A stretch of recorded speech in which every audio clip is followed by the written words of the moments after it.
tuning in to Coach Etch Tips here with Dreams, Passion, and Purpose. I'm Jeff Etchen, your host of the show today.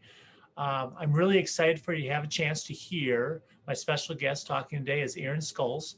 She's from Maple B. Avery Middle School in Somers, Connecticut. Erin's been teaching middle school math for 13 years. I had a chance to meet Erin this past fall at the AMLE National Conference presenting together. Erin is just a wonderful, passionate teacher. I think you'll see it right away when you hear her talk. And she has tremendous passion for working with kids at this age. She actually chose middle school to be there. She has some great insights into adolescents and how to work with them and what makes them tick, how to help you connect with them, and also at the same time on how to handle the pressures of just teaching in today's environment, especially for those of you that have been working in the COVID environment, and some of the tips and tools that she's found that has really worked for her to get the most out of her students and to really make learning fun. So I'm excited to have you here to listen to this. If you enjoyed today's show, be sure and give us a thumbs up if that's how you feel, and to subscribe to our channel. We'll have many more interviews like this coming in the coming weeks and months to help you as a teacher, to help you find that passion and purpose if some days you have some days off, and to give you some tips that can help you do a better job at what you're doing. So with that, have a great day and enjoy it, and we'll see you down the road. All right, thank you for tuning in to Coach Etch Tips today. I'm here with a colleague that I met a couple months ago at the AMLE National Convention doing a presentation, Erin Scholes. Erin is a middle school teacher, and Erin is going to open up just letting you know a little bit about herself, where she teaches, and what her school's like. So take it away, Erin, and thanks for being here today. Yeah, thanks, Jeff. I'm Erin Scholes. I teach 7th grade math in Somers, Connecticut. Our school's Maple B. Avery Middle School. I've been in Somers for 13 years now, and I spent a year at another school here in Connecticut and then a year in Illinois where I grew up before moving out here. I've taught grades 5 through 8. I've taught all different subject areas. I've taught reading, I've taught science, I've taught spent several years teaching history, taught life skills, and now I'm teaching math, which I absolutely love. I love instilling in students that love for learning math, which I think is sometimes hard for middle school students to love math, but once we kind of find the magic, it works. The school I teach at is a smaller rural school. I teach all the 7th graders, which is really fun to get to know all of them. I teach 5 classes. I have 3 on-grade level math classes and 2 advanced classes. So those kids are working towards taking algebra in 8th grade. Now, I know you're an AMLE officer, right? I will be starting my a new term. I served for 6 years on the AMLE Board of Trustees, and then starting in January, I've been elected to serve another term as well. Yes. You know, and I know you're very involved in some teachers. I've talked to a lot of middle school teachers. They actually have never heard of it. And so if you could just give a quick little 60-second commercial about AMLE for people, it'd be awesome. I love them to learn some more about it. Absolutely. Yeah. AMLE is the Association for Middle Level Educators, and we are an international organization that works to help teachers and schools reach young adolescents, so those students ages 10 through 15, realizing that students in this age level are going through a lot of developmental changes, really like as much as when they were like 2 years old. They went through similar amount of changes. Their brains are developing, their bodies are developing. I always laugh because in like 6th through 8th grade, the number of broken bones, just because kids' bones are growing so quickly and they're not used to their bodies being so different. And so it's just a really unique age of students.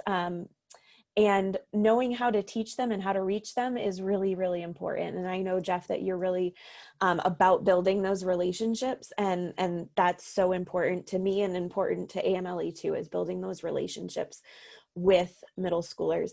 AMLE is just out with their 5th edition of their position paper, The Successful Middle School, and it now has 18 characteristics that are important to building that middle school and building it for the young adolescent age group and helping them be successful.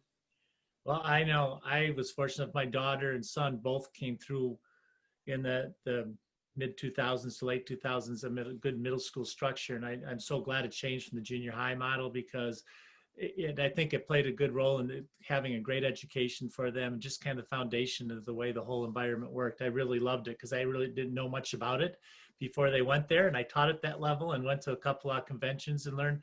I think you mentioned you guys that came to the one here in Minneapolis a few years back. Mhm. And I know we took our whole staff at our building down there that day, and it was a tremendous experience and a great place to grow, because I think a lot of people don't know about it, but now in today's world, whether it's in person at convention or online exposure, thanks for doing that and working so hard with them. And I hope more people get involved. And the website is amle.org, right? Correct. Okay, thanks. So I want to share that. Now I want to get into some of the nitty gritty here. And I think you heard me talk earlier before. And one of my terms, ever since I started out teaching and coaching, I've always thought that, dreams, passion, and purpose is really important. And that's kind of what drove me. And that's what I would share with my students, with my athletes, that, what are your dreams? What are your passions? Gives us sort of purpose in life. And I used to share another thing about discipline, dedication in class, about the actions you take when you're actually a person doing it. But we're not going to get into that today. But I just, in the short time I've known you and the couple times we've been on Zoom calls, you're so passionate about what you do. And what was it kind of in your growing up through those adolescent years, teenage years, and going to college?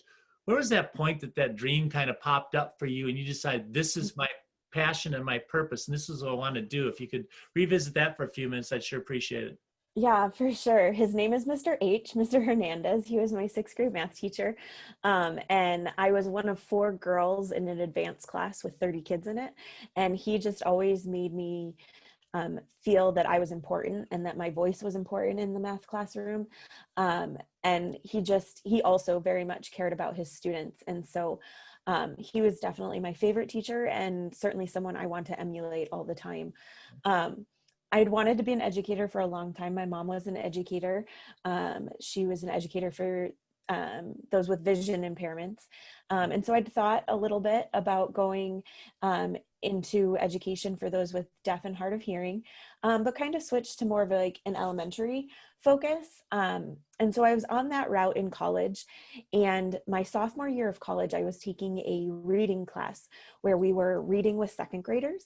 At the same time, I was also volunteering at the local library, which was right across the street from my dorm. And I was working with a sixth grader. So I had this contrast of students, right? A second grader that I was working with, and then the sixth grader. And the sixth grader really helped to change my mind and really solidify that middle school was the place for me, because he was so fun to talk to. It was just him and his dad here in the United States. And his dad just said, if you could help talk with him in English, help him with his English, help him with his other math homework, not just reading. And so I actually stuck with him the following year. He was a 7th grader then, and out of the buddy reading program. But we had just built such a great relationship, and he was so fun to talk to. And what I really love about this age group is their differences, right? So sometimes they're kids and sometimes they want to be adults, and they have these really strong opinions, but then they want to know what you think about it. And, one day to the next, it can be, that the donut fell on the ground and that was the most devastating thing, to like really tough issues that they're dealing with and need that adult to be supportive and help them out. So I just kind of fell in love with that age group. Illinois State, where I graduated from, had this opportunity for my senior year. I spent the whole year student teaching. We were up in Wheeling School District, a group of 28 of us. We took classes right on the Wheeling School District in their central office building. We had our own classroom and technology lab. And I spent my first half in my classroom, so a 7th grade classroom, and then we had the flip-flop. And so the kindergarten teachers had to come to the middle school, and the middle school teachers had to go down to the elementary school, and I was just as panicked as those kindergarten teachers to switch. And so it really solidified for me, like, yep, I'm in the right place. These are my kids. Well, that's good, because some people, when they go through that experience, they go, whoa, I made it the last 3-4 years. And then I think sometimes when you get in that 2nd, 3rd year of teaching and all the pressures and stuff that go on, sometimes you kind of wonder. And I think it's important to go back to that time. You ever like revisit those thoughts? Sometimes you go, oh, wow, remember that? Huh? Yeah, no, for sure. And there have been so many more moments now along the way that have said, yes, this is where I'm supposed to be. This is the age group I'm supposed to work with.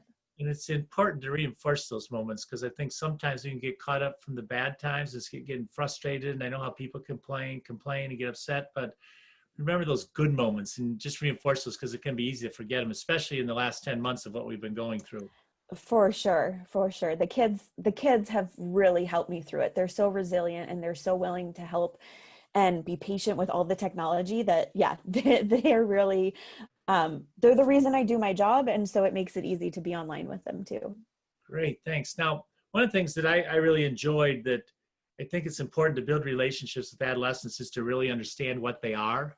And I know my first year of really dealing with middle schoolers, I kind of struggled with who they are, because I'd spent the previous 10, 12 years teaching high school. And it took me a while to revisit and think about it, because if you remember back, my first student teaching experience was in middle school at McKinley Junior High in Cedar Rapids, Iowa. I still remember the first day walking into that class. But, one quick thing before I go on to that. Your teacher, your favorite teacher, have you ever told them that story you said? Yeah, for sure. We've written some letters back and forth and stayed in touch a little bit. Yeah, so he knows how important he is to me, for sure. That's great, because as time goes on, teachers, you don't always hear that first couple of years, know you're making a difference, but as you get older, once in a while you get that note from a student, say, hey, guess what I'm doing now? So that's really cool. But one of the things when you spoke at AMLE is that you talked about some of those characteristics of those adolescent kids, and can kind of help teachers understand, especially if we've got like a new teacher in the first year or two, because we all take that human development course in college to become a teacher, but it's kind of a general thing. It really doesn't get into that 11, 12, 13, 14-year-old. And then they're all over the map too. You can have a classroom of 30 kids, and man, they're somewhere between 8 and 21. So I want to share a little bit about that about them, if you could. That would be great. For sure. Yeah. So I earned my master's through Walden University. And this is really where I dove into, I got my master's in middle level education. And so really thinking about that middle school student. And what we used when I was in college, and I'm sure it's evolved a little bit, this was 9 years ago. So was PIES, right? So if you think about the PIES, and I know like these days, SEL is really important, social emotional learning. And so what I really want to think about is the whole child, that it's their physical, P, intellectual, I, E, emotional, and S, social, that you're really trying to reach all four of those things. So some of the things I've done in my classroom, one of the things that like really hit me when I was in grad school, was this idea that their tailbone is fusing together. So if you've ever had those kids that are like wiggly and can't sit still, or they perch in their chair, like that's one of my favorite. I was definitely one that like I much preferred having like my feet on top of the desk because it was more comfortable. And so what I did, oh golly, this was like 3 years ago now. I was talking with one of my classes about this, and they ran with it. They loved this idea. They're like, you know what, Miss Scholes, it's so true. I hate sitting in these hard chairs.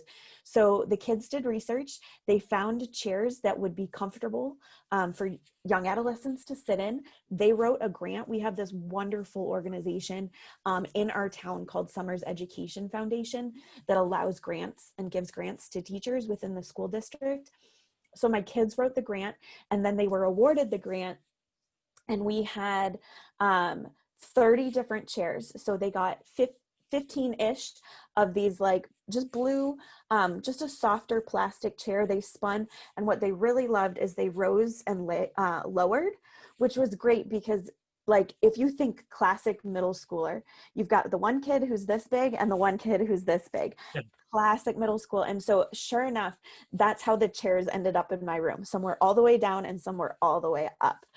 So that was one set. And then they got these purple, we picked purple because that's my favorite color, purple yoga ball chairs. So there are these yoga balls that fit inside a frame. Those were on wheels too. That felt like really dangerous. But like just the ability for the kids to be able to bounce slightly keeps them focused. So things like that you, and flexible seating over the last like 4 years then has become huge. And they're making these rocking stools and just different ways.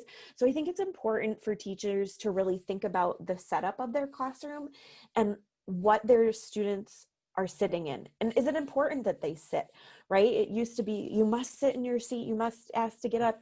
And it's like, no, wait a minute, like, I don't want to be sitting that long. I'm moving around the classroom. Shouldn't the students be doing that too? So then in the designing of your lessons, finding time for students to take those physical and movement breaks. Recently, I've been seeing a lot of companies coming up with like brain breaks, like putting brain breaks into your learning so students have that break. You can build that into your lesson. If they have to get up and go to the wall to find the next problem, they're moving. And yet they're still doing math, which is really, really awesome. So then thinking about that social aspect too, with the moving around the classroom, they get to work in groups, they get to work with their friends. I think one of the hardest things for our students right now with the pandemic and being isolated at home is that they're doing this, they're through video. And so making those connections with friends is really difficult, and they don't have the same opportunities. So that's something, I'll be honest, I don't have the fun flexible seating this year. We're sitting in rows 6 feet apart in all directions, so that's tough for me. So, but how have I done things in other ways? So that social piece has become my super focus this year. So allowing students to choose their partners. That's not something I would do like the very first week of school in a regular school year. I want them to get to know the whole class and all be able to work together. Well, right now I'm like, no, tell me who you want to work with, because I want this to be successful, and I want you to feel successful and feel like you had a chance to talk to someone that you care about and that you want to be talking to, even if you're talking about math. I know they're talking about other things too, but that's important. They do. So yeah, so not just about like the instruction, the intellectual that I'm teaching in class, but really trying to manage and focus on the other parts of the kiddos too. I can tell just how you talk. If I was a student coming in your classroom, and just the stuff, I could just instantly tell how much you care about me. Mm-hmm. I think developing that trust and having a 13-year-old that you don't really know where they're coming from. I'm sure over time you end up finding that out, but at the start, and we'll get into that in a minute, but kind of when you kick it off with them, especially this year being different, are there some like non-negotiables, and you just say, okay, I want you to be successful at doing this, but here's some things we just have to adhere to. This is our room. This is our culture. There's some things you just lay out to start like that just say, we're going to respect all this from each other, from everybody, me and you and all of us. Yeah, that's so fun. And like non-negotiables. And like, I'm a pretty negotiable person, I think. So it's funny to try and think about like, what are my like, I don't really give detentions. Like, what would I give a detention for? So when I first started within my own classroom, before like the whole positive behavioral systems came out, I always had 2 words: respect and responsibility. And so I think those were my non-negotiables. And so as a class, we would determine, what is respect going to look like, sound like, feel like? How do we know respect is happening in our classroom? And then same thing with responsibility. What does that look like, sound like, feel like for us in our classroom? And so I think if students are being respectful and they're being responsible, it works out. The other like big lesson I teach in my classroom is that we all make mistakes. And so even though we've said, yes, we expect respect, we expect responsibility, we all know we're going to make mistakes in there. I'm going to make mistakes in there. That's a fun thing. Apologize to a child when you've wronged them. Their eyes like about bug out of their head, because some kids have never had an adult apologize to them before. And I think that moves mountains for relationships. My kids know I teach math. I did teach one reading class once a very long time ago. Nobody should ever ask me to do that again. My kids know I'm not a great speller. They know I'll hit things wrong as I'm typing. And so the joke we have is like, who can find the spelling mistake on Miss Scholes' quizzes? Because there's always one, always. So like, they know I'm going to make those mistakes, and they forgive me for those mistakes. And they know I'll forgive them for theirs.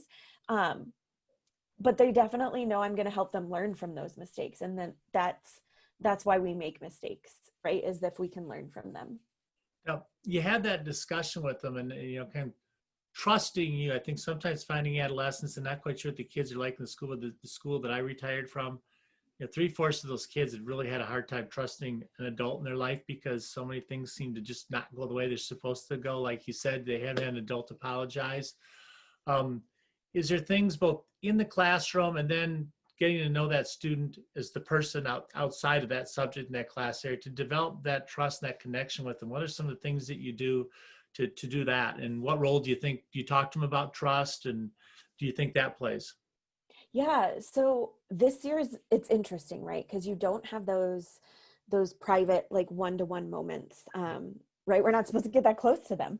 So it's like, how do you even, You can go back to just the past a little bit if you want, but I think yeah, in the present, but then what are some things, because hopefully praying in the next 6 months, we're all going to have vaccines, and by next school, right. we're back to that normal year. Right. And I think there's things from this past year that I've learned too. So, I always have a stool at the back of my desk, just space that the students and I can be quietly away from other students. I think if a student gets called into the hallway from my classroom, like, yes, like there's that like, ooh, someone got called into the hallway. But the kids themselves start to realize, oh, it's not because I'm in trouble. It's just because Miss Scholes wants to talk to me. And so finding those quiet moments to have those conversations. One of the things I've done this year to help with this, and probably something I would continue in the future too, is I do weekly check-ins at the end of the week on Fridays. And these have kind of evolved as the school year has gone on. I started with just like, how was your week? And just a rating scale of like 1 through 5. And any student that put a 2 or a 1 was on my radar. And I emailed them separately, or I made sure to check in with them the next day. Some of them I've even taken to our social worker or other support services in our school just to be like, hey, this was kind of a little red flag for me. I just want to make sure that you're someone they're talking to as well. Kind of as the year's gone on, I've split that. And I now ask them, how was their week in math class? And then how was their week outside of math class? Just because it helps get a better picture of the kid. Was it like that there was things in math class that stressed them out? The test was this week, I was, really nervous for that. But also, is there things outside of my control, outside of my classroom that are influencing how they're able to be in my classroom? So really building, and again, it's kind of funny, it is those small little conversations, and they've just been more technology based this year, that's all. And so finding time to do that. Some of the nice features of Zoom that I really like is that you can send that private message. So you can send just a quick message to the kid, hey, I saw on Friday that you had a rough week, or that grandma was sick, how's grandma doing? Or, and you can have those different check-in points with them.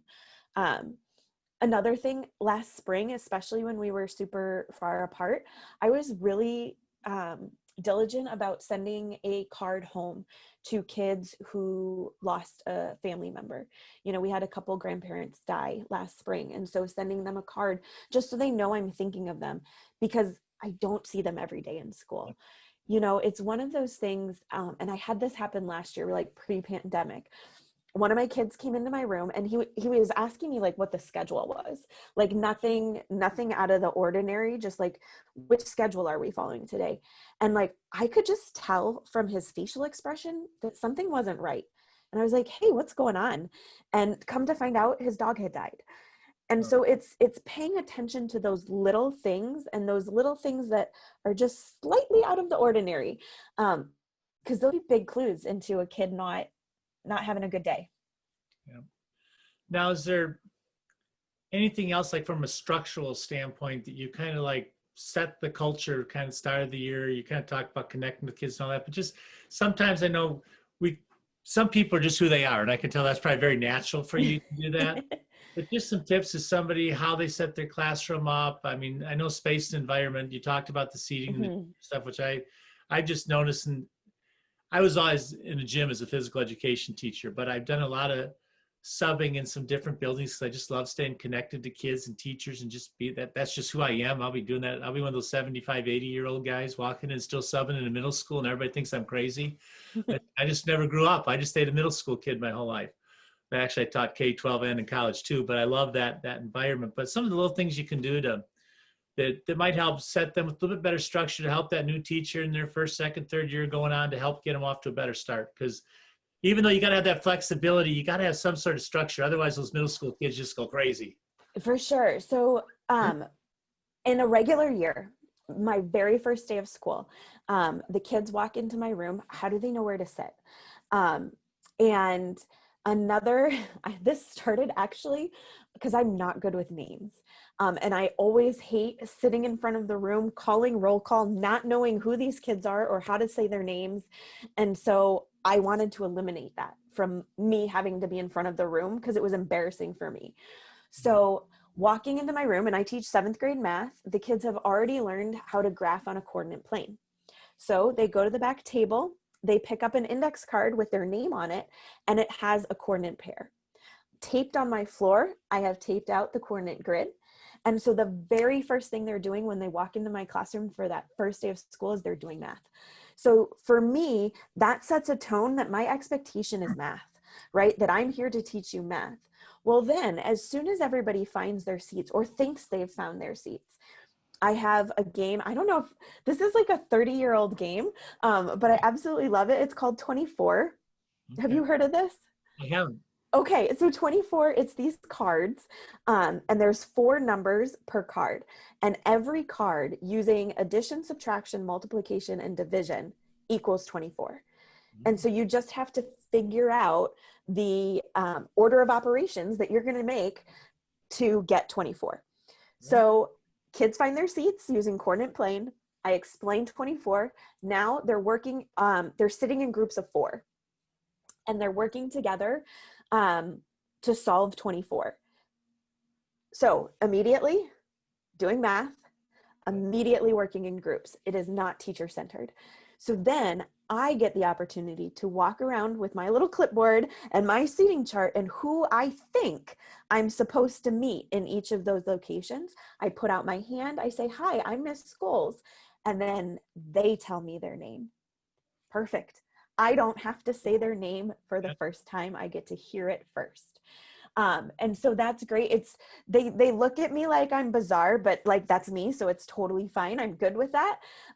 They're learning some manners and shaking hands. They're learning how to introduce themselves. They get to tell me what they want to be called.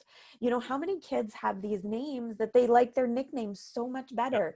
And so rather than butchering their super long name, I just get to hear what they want to be called and how they want to be referred to. So that's my first day. And so that's taken me 15 years to get to that point and make that so succinct and clear. Day 2, I hand them a eraser as they walk in, and we talk about making mistakes. And that's why we use pencils in class. And so we can erase our mistakes and we can fix them. And so I talk to them about, it's okay if you fall down, whether it's, physically, socially, emotionally, or in math class. I will help pick you back up, and know that I'm here to do that, but know it's okay if you do. I think that's such a great point, because in middle school, you'll have that student to just, okay, I'm gonna succeed, I'm gonna get this, I know it's where I come from. But so many kids just in adolescence are, how do I look? If I did something wrong, if I go up to the board and talk and I make a mistake, oh God, I'm so embarrassed in front of the whole class. And one thing I learned, difference between my son and daughter, is that boys, adolescent age boys, don't typically ask questions. Girls are the ones that ask more questions. And society's kind of created that, because if a boy asks a question, it makes him look dumb because you should know the answers. And our son really had a hard time learning to ask questions. But he had a situation in 7th grade. He was a D student in math. And he was struggling. He says, I'm no good at it. I just don't get this stuff. And we're like going through the thing, what's the problems? And we had some teacher issues, and he changed teachers the next year. And he had a teacher that was, if you met her, you and her are a lot alike personality-wise and just kind of things. And she's a math teacher. And she just looked at him. She says, you just need to make a few more mistakes. You can learn it, Jared. Everybody can do it. And she got him to believe that, okay, it's okay to make a mistake. And if I keep on trying, because that's part of learning, I'll end up getting it. And then literally by the middle of the year, he was an A math student. It was one of his best subject areas all through high school. Yeah. And he's just one of these guys, like he runs a fitness gym now and stuff, and they're doing financial numbers, and the gym's opening back up on Saturdays. Okay. He's like a calculator in his own head. Mhm. But that role the teacher plays in 7th grade made him think he was dumb and stupid and couldn't do it. And she's not in the teaching world anymore. To a teacher who just believed that, hey, you have a gift, you can do, you just need to develop it. Don't be afraid to make a mistake. I love that. And that's a great way to share that. Now, I'm sure your kids have a blast in the room and you have a blast with them, but there's that time when it's not you and the kids. There's pressures put on you, especially as a math teacher, whether it's in today's world of changing curriculums, new initiatives, but testing is a huge thing. And then just the emotions and the relations of the students in your classroom, whether it's somebody passed away or parents are splitting up or different things, then you have to have your own personal life outside of school. Because one thing I learned my first year when I went back to middle school back in 2000, by about a month in, 4 or 5 weeks, and I'd already been teaching for 17 years, I had to sit at my desk each morning and tell myself, I love my job. I love my job. These kids are really great, because I ended every day with a class of 45 kids, 3 girls and 42 boys. And I had more than one fight almost every day in class. So I had to really do some true mindfulness mindset to get me prepared to go, because I did love what I was doing, but sometimes the environment around me made it hard. What are some things you do, and how have you dealt with some of the different pressures out there that over your 15 years of work, because sometimes there's not somebody there to teach you how to do it. You just got to figure it out yourself. Yes, and sometimes life makes you figure it out yourself. So this was back in 2014, and oh my goodness, my colleagues hear that I'm telling this story, they're gonna laugh so hard. So I busted my knee. Like straight out student staff basketball game, didn't even play, introducing ourselves, math ninja kick. And I completely tore my ACL, tore my meniscus, whole 9 yards, gone, done. So it required me to be out of the classroom for over 7 weeks. So here I am, this highly energetic teacher, teaching is my life. And I had to focus on myself.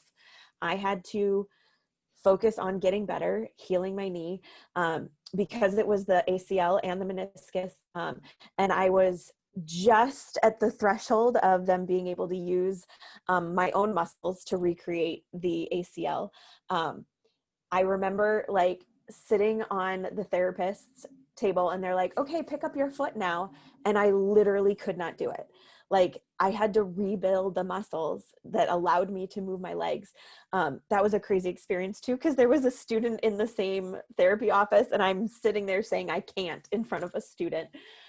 So it took all of that time.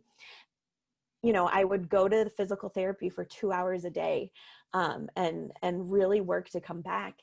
And what happened when I came back is I could teach for the day, but when I was done and often had to go to physical therapy after that, I was done. I was cooked. There was no grading that could happen. There was no lesson planning for the next day. So I had to get really creative and I really had to think about what's it important that my students are learning? What can my students do on their own in the classroom? I was like zipping around on one of the blue chairs to visit all my students, and how can I structure my lessons and my time to be most effective for my students? So that was a huge learning experience for me. I won't say that I do nothing when I get home from work anymore. That's definitely not true. But it taught me to prioritize and taught me that you can still be a really effective teacher, even if you're not working till 9 o'clock at night, every night. Certainly as the years go on too, learning tips and tricks like you're doing from other teachers. And there's all kinds of resources now out on the internet that you don't have to create every lesson from scratch. So that definitely is super helpful, and finding what works for you and for your students.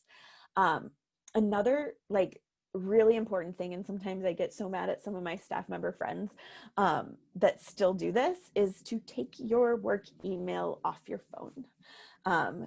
You shouldn't have your work email on your personal device. You shouldn't get those instant notifications because you are a teacher when you're in school, but you are all yourself too when you're at home, and you need to be that person for everybody in your household that needs you to be whatever your role is at home.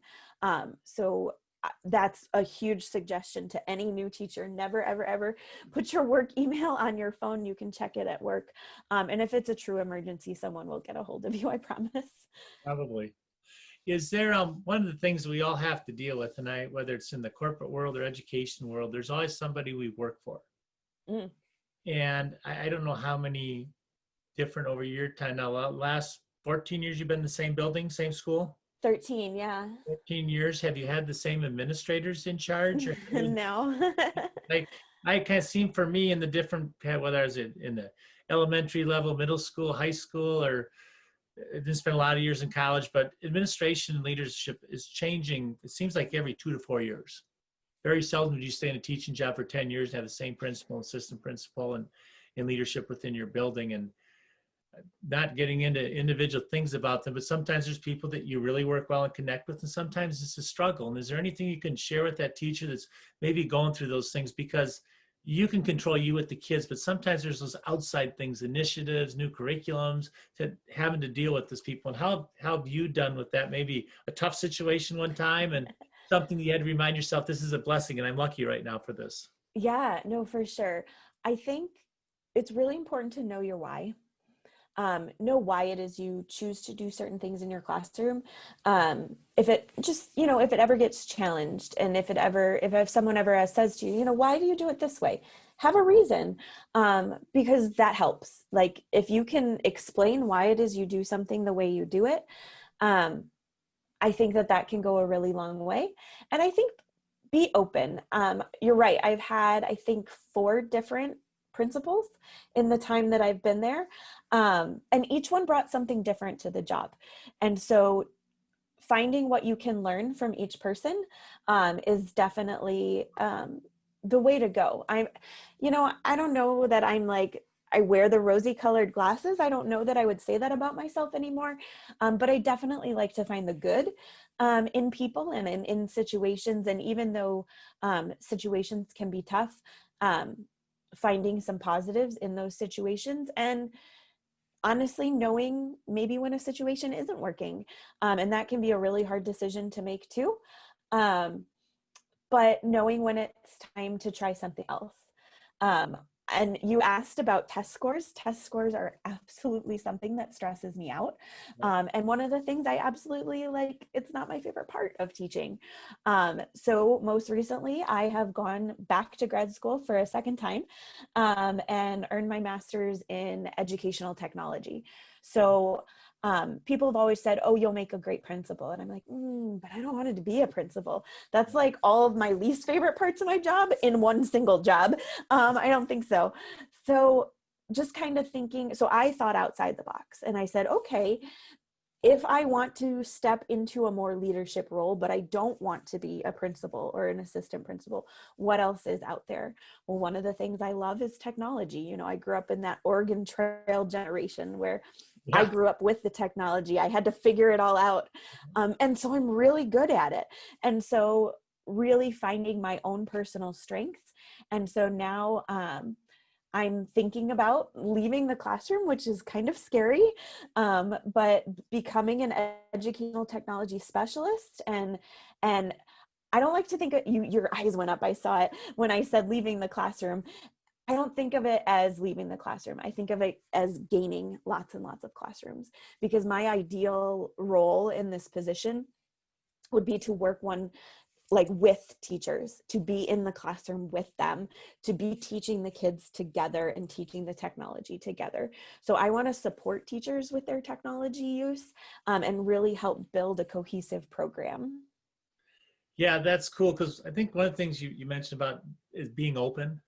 Mm-hmm. And I think sometimes in life, people, not everybody's going to see life the same way you do.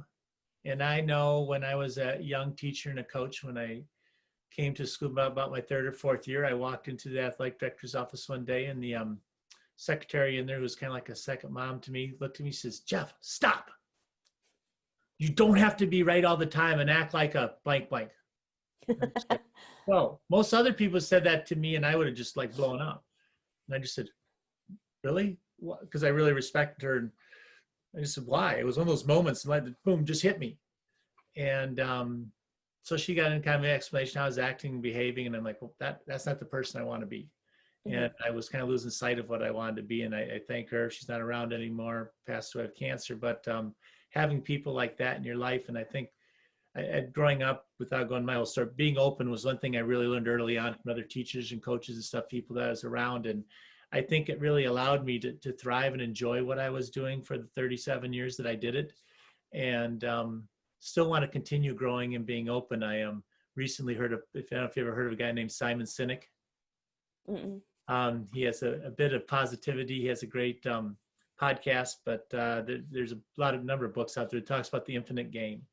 And so much in life is lots of times, like you talk about, there's not an ending. It's just something you're going and going. Get caught up in the moment and where your passions and your dreams taking you to that next step. And you said back when you're student teaching, you're in elementary, and then you flipped over to middle school, and you're going along the road. You don't know what you don't know, and you experience things. And then I would say, kind of like, pay attention to the clues. Where's life going to lead me? It's a road. Let's have fun. It's a journey. I mean, one of my signs hanging back up there many years ago, I got as a gift from my sister. Life is a journey. Enjoy it. And I always say I don't know what I want to be when I grow up. So I was still, like I told you, I still hang out in middle school. I just exactly. My whole life, and I still act like it. But kind of hearing Chloe, I so appreciate listening to you, Erin. I love your passion, your smile, and your excitement. And I'm looking forward to having others here and learn from you and grow. Is there just like any words of wisdom as you get down the stretch here to a teacher? Because maybe there's those days sometimes you doubt what you're doing and what you can do. And I've told people before, if you don't really have a passion to make a difference in people's lives, you should look to do something else. You do need to do teaching. I've seen something, I've looked at it and said, you know what, you're miserable. You should do something else. But to help remind you to stay here, because we need a lot of people like you to stay. We have a teacher shortage in the next 10, 15 years. When you're at the end of your career, they're going to be begging you to stay when you're 60 because they can't find new ones. Yeah, I think for those college students, for those first and second, third year teachers, if you aren't sure about middle school, try it, because like there's definitely middle school folks, and I totally respect that. I worked with a colleague once when I was teaching 6th grade, and she had come up from the middle school, and she ended up with 8th grade lunch. And so the next year she was back at the elementary school, but she's a phenomenal teacher, and she was phenomenal in 6th grade, and she's even more phenomenal at the elementary school. And so finding that passion, finding what works for you. Because if you're not passionate about it, it's not going to show, it's not going to come across. Find the passion in the kids. Find what they are passionate about, learn from them, talk with them, hear about Among Us, and hear about TikTok, and hear about those dance crazes that they're all going through, and what's cool and what's not. And just listen to them, because they've got stories too. And that definitely for me is what keeps me going, and helps me get through my day. Sometimes, honestly, we talked about bosses or work, you work with other adults and you may not all get along. And sometimes it's just like, I just want to get back to my classroom with my kids, because we're going to jive, and we're going to, and so they care about you as a teacher and you care about them as students. And so just finding that nice balance and laughing and having fun and finding ways to make it through.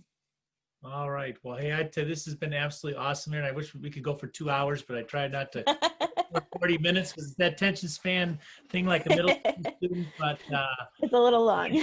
Best surviving this year, and hopefully, I'm sure over time we can stay in touch. And I want to thank you for coming on the show today, and I hope everybody got a lot. Stay tuned here. I'm going to wrap up on some key points that Erin hit with you to kind of wrap up this lesson, as I call the learning, a little bit closer to what we did today. And look forward to seeing many of you down the road again. And thanks again, Erin. Appreciate it so much. Thanks, Coach. Wow, what a great chat. I hope you really enjoyed listening to Erin as much as I enjoyed talking to her. And just to wrap up here with a few bullet points from what Erin talked about today that I thought really stuck out and really were key things with me. Even with the years I spent in the classroom, I still learned a lot of new stuff today. And what I thought was really important is she said, you want to make students feel important and feel like they're heard and that their voice matters. That's one of the big things that drove her into teaching after hearing her own former teacher made her feel that way. And she wants to instill that in her students. I thought one of the areas that I really appreciated is her understanding of the adolescents, children. She talked a lot about the social emotional learning, or SEL learning nowadays. And back to when she was in her graduate program, and she did what was called PIES, being aware of the physical, intellectual, emotional, and social part of the student in everything you do in your planning, in your lesson planning. Some key things I thought was important: how she classroom idea, how she organizes it. I thought the example of how she involves students from what she learned about how students' tailbone is still fusing, and how kids are antsy at that age anyways in middle school, but that they like to move around. So she took the students involved in research seating, and they wrote a grant and went out and got the grant and got these seats and chairs. I thought that was a phenomenal thing that she did. And I've noticed as schools are renovating in some of the districts I've worked in, how the seating and the chairs are different for different students, different classrooms. Some of the different students that I've seen in the special ed classrooms, especially in the ASD area, that need something a little bit different instead of being back in the old world of so rigid. Where I grew up in the wood and metal chairs, the desk on top, and it hurt literally to sit there for 45 to 50 minutes in straight rows, all side by side, and be seen and not heard, and don't move and sit still. It's so hard for a 13-year-old to do that, and for her to be aware of that and allow them to have that freedom to move around the room in a proper way. I thought that how she starts out the school year with her day one respect and responsibility focus of talking to students about what it looks like, what it sounds like, what it feels like, and how to show it and agree on it, because that's just basically the only rules that she has. And then in day two, handing out an eraser and letting these seventh grade students realize it's okay to make a mistake, and that's why they use a pencil with an eraser on the end, so that if you make a mistake, you can erase it and start over. How she tries to create trust in these students and having these private one-on-one meetings, and mentioned how even she makes mistakes. She's not perfect all the time, and she apologizes, and how lots of times for these students, it's the first time they've ever heard an adult apologize to them in their life. So it helps create that bond and trust, and realize that she's open and maybe even a little bit vulnerable. And that creates a great bond with those students. And as we all know, is that once a teacher has a great relationship with students in the classroom, that's probably the biggest impact on their success and performance in that classroom, is the impact of that relationship they have with the teacher. She does weekly check-ins, and not just academically, but how they're feeling, that rating scale 1 to 5. And if she sees a student put down to 1 or 2, she really wants to keep a close look on, keep eye on them and connect with them, and maybe plug them into some sort of support services. How she works to get to know them, not just in the classroom, but outside the classroom, those little small conversations that build trust, and those check-in points outside of class. Starting the year, she sets the kids up, and I thought was really unique is how she has her math way of doing it as a math teacher. We can't all do this, but then as she lets them utilize math and graphing to find their seats in the classroom, but then she walks around to each table and introduces herself, and then in return shakes hands and has them introduce themselves back to her, so that she knows how they want their name said and how they want to be referred to. If you're like me, I've got kids from all over the world that I had in classrooms, and I did a good job of botching their names up lots of times. And this is really a unique way to make them feel welcome, especially from the different cultures and different countries and different languages, so that you hear how they want it said first, and then out of respect, you can refer to them back the same way. I thought that was just outstanding. Some of the mindfulness part of it at the end of it, dealing with people, challenging testing is really hard on a lot of teachers nowadays. And she talked a little bit how she's dealt with that, and has kind of moved her into maybe a little bit different direction career-wise, to just be open, because you just never know where your career is going to lead you. And we all start out with that initial dream and that passion to become an educator, and the purpose we feel, where now her purpose is not just in one classroom. She feels she can get to impact multiple classrooms by being a technology specialist and stepping in, helping these teachers and working with all those kids, and still be making a difference in a leadership type of role, which a lot of people get to as they move on in their careers, and being open to what's in front of you. And one important thing she said, that in dealing sometimes, with all the observations and certifications and administration observations we have nowadays, is to be open, to know your why, know why you do something, be ready to defend and support it, but to be open to new ideas too, to maybe a different way to do something that maybe might be a little bit better. And we all have to deal with those stresses in different ways all the time. And in closing, I thought was really unique. Well, I shouldn't say unique. I already could tell she had it, is to find your passion and what clicks for you. And she says, if you have the passion, it'll show. But if you don't, it's going to show real quick too. And that she wants to find the passion in the kids and what really makes them click and understand what life is like for them and to hear their stories. And I believe stories is a big part of life. And you really start to connect with people when you know their story and where they've come from. And I think that's one of the biggest things that you can do to create balance for you, for the kids, and you're all in it together. It's not an easy thing to do. But if you can find their passion and they can feel your passion and you have the ability to connect at the end of the day, that's when you know when you leave at the end of that workday or you leave at the end of that teaching career, you really feel significant. And it helps you all get through it together. And I hope you enjoyed today's show with Erin. I love chatting with Erin. Looking forward to our next chat down the road with some other teachers. And remember, again, give us that thumbs up if you like what you heard today. Subscribe to Coach Etch Tips and hear more of what we have to say. And be sure and share this with your friends out there if you know somebody that would like to get it. And remember, you can always go to teamupwithcoache.com where there's a lot more information from Coach Etch Tips too. Thanks a lot. Bye-bye.